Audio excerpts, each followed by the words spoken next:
Hello everybody and welcome back once again. My name is Jordan, also known as JMonster, and today we're going to be looking at the Easterlings for the purposes of the Silmarillion official Discord RP.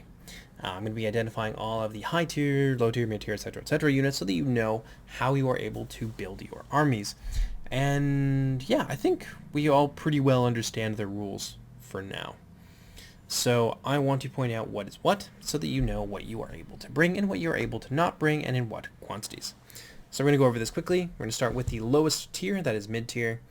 The Warband of Lothland, Ravagers, Marauders of Himring, the entire Lothland tier, so all of these golden armored cuties, and the Hrotani Marauders, Nomads, Huntsmen, and the Pillagers of Himring. These are all going to be considered mid-tier units, and so you have 12 caps in total that you can use to fill them out. You can also supplement that with artillery, but you will have to bring less mid-tier units like horses, etc., if you want to bring a couple pieces of artillery, which are, of course, still capped at 2. Aside from that, the high-tier units are the Fangs of the Faithless, the Legendary Company. You can only bring one of them. The Salamandrine Guard, you can bring in any quantity that you wish, up to a maximum of 6. And then we have the Despoilers of Dort Caranthir, which might be a little bit of a controversial pick, but I personally think that if you were able to bring, I don't know, say 6 Salamandrine Guard, and then 12 Despoilers of Caranthir, all of whom cause fear, and pair that with the effect on the Salamandrine Guard, it would be a little bit ridiculous. Then you could bring like 2 Sons of Ulfang or something, and then you've got, all that fear. It's too much. It's too much. So the Despoilers of Dort Caranthir, even stat-wise, they're considered to be high tier. Like, they have all of the hallmarks. So Despoilers, Fangs of the Faithless, and the Salamandrine Guard are all considered to be your high tier units. You can bring 1 Fangs of the Faithless and then 5 of each one of these units, or some permutation thereof. Next, we have the Bodyguard tier units. You have Sons of Ulfang. You can bring 2 Bodyguard tier units in total. So you can have 2 Amberoni Honor Guard, or 2 Sons of Ulfang. Or you can have 1 of each. Whatever you want. Yeah. That was pretty quick. So let's do a quick little army here. Let's say it's just a regular sort of field battle. So I like to have a little bit of artillery support. I also like to have things like good cavalry support. And then from there, I would bring, say Fangs of the Faithless, and then a 5th unit of the Salamandrine Guard.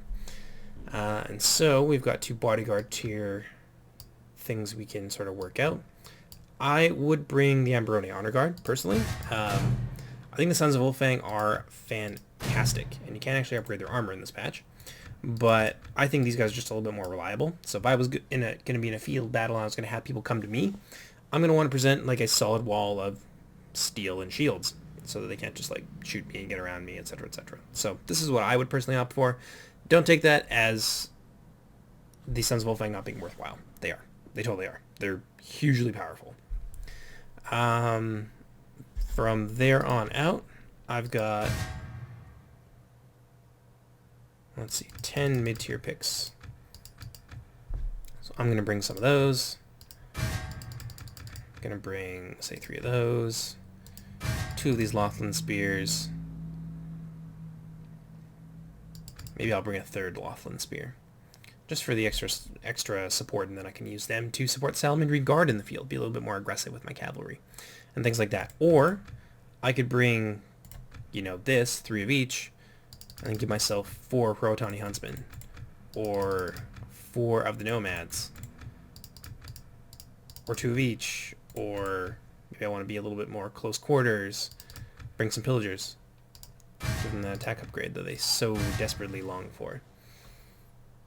Yeah, there's tons of things that you can do here. If you're just going for a pure siege army, maybe you want some Despoilers. Maybe you want to go double Amberoni Honor Guard. Maybe you're going to like give yourself 1 catapult instead and just use it a little bit more judiciously. Take some Halberdiers, go a bit harder on them with 4 4 clan guard, 3 wardens, and that's going to do for our mid-tier picks, I think. 3, 6, 9. I got one more option here.